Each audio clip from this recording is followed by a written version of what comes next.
OTG ഓവനെ കുറിച്ച് എനിക്കറിയാവുന്ന കുറച്ച് കാര്യങ്ങളാണ് ഇന്നത്തെ വീഡിയോയിൽ ഞാൻ ഉൾപ്പെടുത്തിയിട്ടുള്ളത്. അപ്പോൾ വീഡിയോയിലേക്ക് പോകുന്നതിന് മുൻപായിട്ട് വേറൊരു കാര്യമുണ്ട്. ഈ വരുന്ന 21, 22, 23 തീയതികളിലായിട്ട് കോഴിക്കോട് ബീച്ചിൽ ലയൺസ് പാർക്കിന് ഓപ്പോസിറ്റിലായിട്ടുള്ള ആസ്പിൻ കോർട്ട്യാർഡിൽ വെച്ചിട്ട് സുവിസ്റ്റ് അവതരിപ്പിക്കുന്ന എസ്റ്റോണ എന്നൊരു പ്രോഗ്രാമുണ്ട്. അപ്പോൾ ആ പ്രോഗ്രാമിൽ ഞാനും എൻ്റെ ഗ്രൂപ്പും ഉണ്ടായിരിക്കും. അപ്പോൾ എന്നെ കാണണമെന്ന് ഒരുപാട് പേർക്ക് ആഗ്രഹമില്ലേ? അപ്പോൾ എന്നെ കാണേണ്ട എല്ലാവരും എസ്റ്റോണയിൽ എന്തായാലും വരുമല്ലോ. ഇൻഷാ അല്ലാഹ് നമുക്ക് അവിടുന്ന് കാണാം കേട്ടോ. അപ്പോൾ എല്ലാവരെയും ഞാൻ ഈ ഒരു പ്രോഗ്രാമിലേക്ക് ഇൻവൈറ്റ് ചെയ്യാണ്. ഇതാണ് ഞാൻ ഉപയോഗിക്കുന്ന OTG. ഉഷയുടെ OTG ആണ്. 29 ലിറ്ററാണ് വരുന്നത്. അപ്പോൾ എല്ലാ OTGയിലും ഉള്ളതുപോലെ തന്നെ എൻ്റെ OTGയിലും 3 നോബാണുള്ളത്. ഫസ്റ്റ് വൺ ഇതിൻ്റെ ടെമ്പറേച്ചർ നമ്മൾ മെഷർ ചെയ്യുന്ന നോബ്. സെക്കൻഡ് വൺ നമ്മൾ ഏത് മോഡിലാണ് ഉപയോഗിക്കേണ്ടതെന്നുള്ളത്. അതുപോലെ തന്നെ തേർഡ് വൺ വരുന്നത് നമ്മൾ ഇത് എത്ര മിനിറ്റ് ഇതിൻ്റെ ടൈമർ സെറ്റ് ചെയ്യുന്ന നോബ്. അപ്പോൾ ഇതിലിപ്പം വരുന്നത് ഡിഗ്രി സെൽഷ്യസിൽ മിനിമം ടു 250 ആണ് വരുന്നത്. 250 വരെ നമുക്കിതിൽ ടെമ്പറേച്ചർ സെറ്റ് ചെയ്യാം. പിന്നെ വരുന്നത് ഇതിൻ്റെ നമ്മൾ ഏത് മോഡിൽ ബേക്ക് ചെയ്യണം, ഏത് മോഡാണ് സെലക്ട് ചെയ്യുന്നത് എന്നുള്ള അനുസരിച്ചുള്ള സെക്കൻഡ് നോബാണ്. അപ്പോൾ ഞാനിത് ബേക്ക് ചെയ്യാനായിട്ട് ഓൺ ചെയ്ത് വെക്കുന്നത്, പ്രീ ഹീറ്റ് ചെയ്യുന്നതൊക്കെ എങ്ങനെയാണെന്നൊന്ന് കാണിക്കാം. അപ്പോൾ ഞാനിവിടെ എൻ്റെ ഇതിൻ്റെ ഫസ്റ്റിൽ എല്ലാവരുടെയും ഇത് ഇങ്ങനെ തന്നെ ആയിരിക്കാനാണ് ചാൻസ് ഉള്ളത്. ഇപ്പോൾ ടെമ്പറേച്ചർ 0 to 250 വരുന്നുണ്ട്. അത് നമുക്ക് ഏത് വേണമെന്നുള്ളത് നമുക്ക് സെലക്ട് ചെയ്യാം. അതുപോലെ തന്നെ നമ്മുടെ ഈ സെക്കൻഡ് നോബ് വരുന്നത് ഇത് നമ്മുടെ ഫങ്ഷൻ സെലക്ട് ചെയ്യുന്നതാണ്. ഫങ്ഷൻ നോബാണ്. അപ്പോൾ ഇതിൻ്റെ ഫസ്റ്റിൽ വരുന്ന ഫങ്ഷന് എൻ്റെ OTGയിൽ വരുന്നത് ഫസ്റ്റിൽ വരുന്നത് ഇതാണ്. ടോസ്റ്റ് ആൻഡ് ഫ്രൈ ആണ് വരുന്നത്. ഇത് 2 കോയിൽ, മുകളിലും താഴെയുള്ള കോയിൽ ചൂടാവും. അതുപോലെ ഇതിൻ്റെ ഫാനും വർക്ക് ചെയ്യും. സെക്കൻഡ് നോബ് വരുന്നത്, സെക്കൻഡ് ഇൻഡിക്കേറ്റർ വരുന്നത് ഇത് ഗ്രില്ലിന് വേണ്ടിയിട്ടുള്ളതാണ്. മുകളിലെ കോയിൽ മാത്രം ചൂടാകുന്നത് ഇതാണ് വരുന്നത് സെക്കൻഡ്. അതുപോലെ ഇത് താഴെ കോയിൽ മാത്രം ചൂടായിട്ട് വരുന്നത്. ഇതും ഇതുപോലെ തന്നെ ഗ്രില്ല് ചെയ്യാനായിട്ടും ഒക്കെ ഉപയോഗിക്കുന്ന ഒരു ഫങ്ഷൻ തന്നെയാണ്. പിന്നെ വരുന്നതാണ് ഈ രണ്ട് കോയിലും ഏകദേശം ചൂടാവുകയല്ല ശരിക്കും ഇത് ചെയ്യുന്നത്. 2 കോയിലും നമ്മൾ ഗ്രില്ലിനൊക്കെ വെക്കുന്ന സമയത്ത് ചൂടാവുന്ന പോലെ അല്ല. ഇതാണ് എൻ്റെ ഓവനിൽ വരുന്ന ബേക്കിങ്ങിൻ്റെ മോഡ് ഞാൻ സെറ്റ് ചെയ്യുന്നത്. ഇതിൽ 2 കോയിലും ചൂടാവുന്നുണ്ടെങ്കിലും പക്ഷേ നമ്മൾ ഗ്രില്ലിൽ ചെയ്യുന്ന പോലെ ആ ചുട്ടുപഴുത്ത് വരുന്ന ആ ഒരു സ്റ്റേജിലേക്ക് വരുന്നില്ല. അപ്പോൾ നിങ്ങൾ നിങ്ങളുടെ നോബിൽ നോക്കുക എങ്ങനെയാണ് ഓരോ മോഡും കൊടുത്തിട്ടുള്ളതെന്ന്. അതുപോലെ നിങ്ങളുടെ കയ്യിലുള്ള ഈ യൂസർ മാനുവൽ ഉണ്ടാവും. എന്തായാലും ഒരു ഇൻസ്ട്രുമെൻറ്റ് നമ്മൾ വാങ്ങിക്കുമ്പോൾ അതിനുള്ള ഒരു യൂസർ മാനുവൽ അതിൻ്റെ കൂടെ ഉണ്ടാവും. അപ്പോൾ അതിൽ ചെക്ക് ചെയ്യുക ഏതൊക്കെയാണ് ഓരോന്നിനും കൊടുത്തിട്ടുള്ളത് എന്നുള്ളത് നോക്കിയതിന് ശേഷം ചെയ്യാം. അപ്പോൾ പിന്നെ വരുന്നത് ഇതിൽ റോട്ടിസറിയാണ്. അത് ഫാനും വർക്ക് ചെയ്യും. അതുപോലെ തന്നെ ഇതിൻ്റെ മുകളിലുള്ള കോയിലും ചൂടാവും. ഇപ്പം ബേക്കിങ്ങിൽ ഫാന് വർക്ക് ചെയ്യുന്നില്ല. നമുക്ക് ഇതിൽ ബേക്ക് ചെയ്യാമെന്ന് മുൻപൊരിക്കലും എന്നോട് ആരോ ഒന്ന് പറഞ്ഞിട്ടുണ്ടായിരുന്നു. പക്ഷെ ഞാനത് ടെസ്റ്റ് ചെയ്ത് നോക്കിയിട്ടില്ല. ഈ ഫസ്റ്റ് വരുന്ന ഫംഗ്ഷനിൽ ഞാൻ ഇതിൽ തന്നെയാണ് ബേക്ക് ചെയ്യുന്നത്.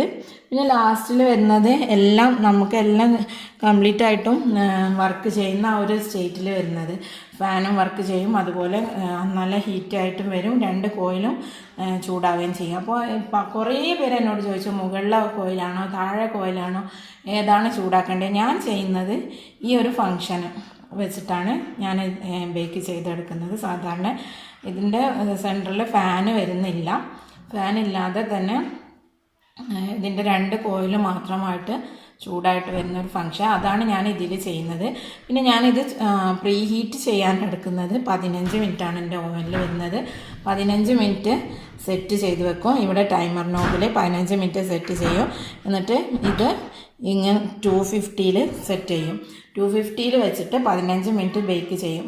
ആ സമയത്ത് ഞാൻ ഈ നോബ് ഇവിടെ ഫസ്റ്റിൽ തന്നെയാണ് വെക്കുന്നത്. ഇവിടെ ഫസ്റ്റിലെ മോഡിൽ വെച്ചിട്ട് തന്നെയാണ് ചൂടാക്കി എടുക്കുന്നത്. എന്നിട്ട് ഞാൻ ഇതിനകത്ത് നമ്മുടെ ഓവൻ തെർമോമീറ്ററിൻ്റെ ഇതിനകത്ത് വെച്ച് കൊടുക്കും. ഓവൻ തെർമോമീറ്ററാണിത്. ഇതിനകത്ത് ഈ സ്റ്റാൻഡ് താഴെയാണ് വെക്കുന്നത്. ഞാൻ താഴെ വെച്ചാൽ കരിഞ്ഞു പോയില്ല എന്ന് കുറേ പേര് ചോദിച്ചിട്ടുണ്ടായിരുന്നു. കരിഞ്ഞൊന്നും പോവാറില്ല. ഞാൻ വയർ റാക്ക് ഏറ്റവും താഴെ വെച്ചിട്ട് ഇതിൻ്റെ മുകളിൽ ഇത് സെറ്റ് ചെയ്യും.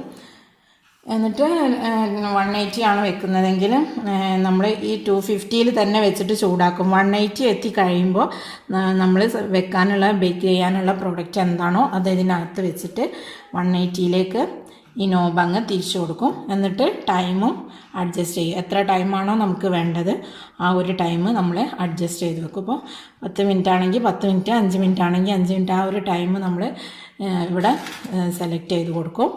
അതിന് ശേഷം ഇത് അടച്ച് വെച്ചിട്ട് പിന്നെ ബേക്ക് ചെയ്യുമ്പോൾ എപ്പോഴും ശ്രദ്ധിക്കേണ്ട ഒരു കാര്യം, നമ്മളൊരിക്കലും ബേക്ക് ചെയ്തുകൊണ്ടിരിക്കുന്നതിൻ്റെ അടുത്ത് ഓവൻ ഒരു കാരണവശാലും തുറക്കാതിരിക്കുക എന്നുള്ളത്. കാരണം നമ്മളൊരു ചെറുതായിട്ടൊന്ന് തുറക്കുന്ന സമയത്ത് പോലും ഇതിനകത്തുള്ള ടെമ്പറേച്ചർ മാറും. അത് ഞാൻ ചെക്ക് ചെയ്ത് നോക്കിയതാണ്. തെർമോമീറ്റർ വെച്ചിട്ട് ഞാൻ 180 സെറ്റ് ചെയ്തിട്ട് ബേക്ക് ചെയ്യാൻ വേണ്ടി വെച്ചു.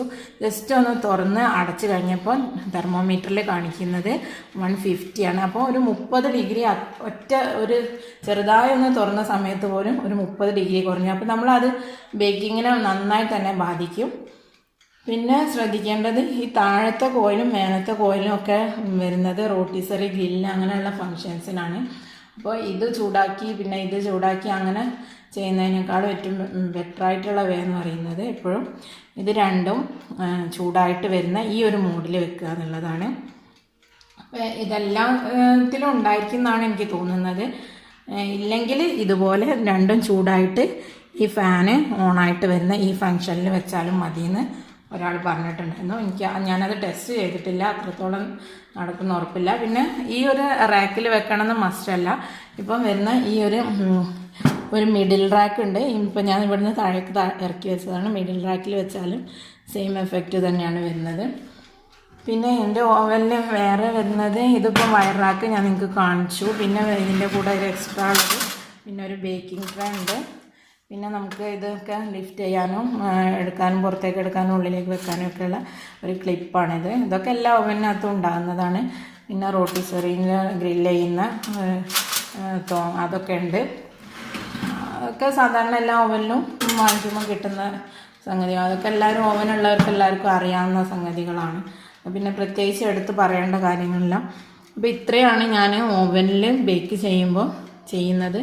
എപ്പോഴും ചൂടാക്കാനായിട്ട് ഞാൻ വെക്കുന്നത് 15 മിനിറ്റിൽ വെച്ചിട്ട് 250 വെച്ചിട്ട് തന്നെ ചൂടാക്കും. അത് ഫസ്റ്റ് ഫങ്ഷനിൽ വെച്ചിട്ട് ഈ ഒരു ഫസ്റ്റ് നോബിൽ തന്നെ വെച്ചിട്ടാണ് ചെയ്യുന്നത്. പ്രീ ഹീറ്റ് ചെയ്യാൻ 250 വെച്ചിട്ട് തെർമോമീറ്റർ വെക്കും.